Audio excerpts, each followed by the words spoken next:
France దేశంలో అతిపెద్ద కార్చిచ్చు రగులుతోంది. గత 80 సంవత్సరాల్లో లేనంత కార్చిచ్చు సదరన్ ఫ్రాన్స్‌లో రగులుతోంది. దాని ఇంటెన్సిటీ తగ్గినప్పటికీ అది ఇంకా కంట్రోల్‌లోకి రాలేదు. 1949 తర్వాత ఇదే పెద్ద వైల్డ్ ఫైర్ అంటున్నారనమాట.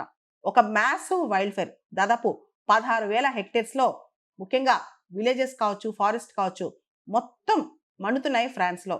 దాని ఇంటెన్సిటీ అనేది 2, 3 రోజుల నుంచి కొంచెం తగ్గినా సరే సదరన్ ఫ్రాన్స్‌లో మాత్రం అది కంట్రోల్‌లోకి రాలేదన్నమాట. ఓ పక్క మెడిటరేనియన్ సీ, ఇంకో పక్క స్పెయిన్ దేశం. వీటన్నిటికి దగ్గరలో ఈ కార్చిచ్చు రగులుతోంది. ఫ్రాన్స్‌లోని దక్షిణ ప్రాంతంలో ఉన్న అడవుల్లో ఈ కార్చిచ్చు మండుతోంది. ముఖ్యంగా స్ట్రాంగ్ విండ్స్ కూడా దీనికి దోహదపడ్డాయంట.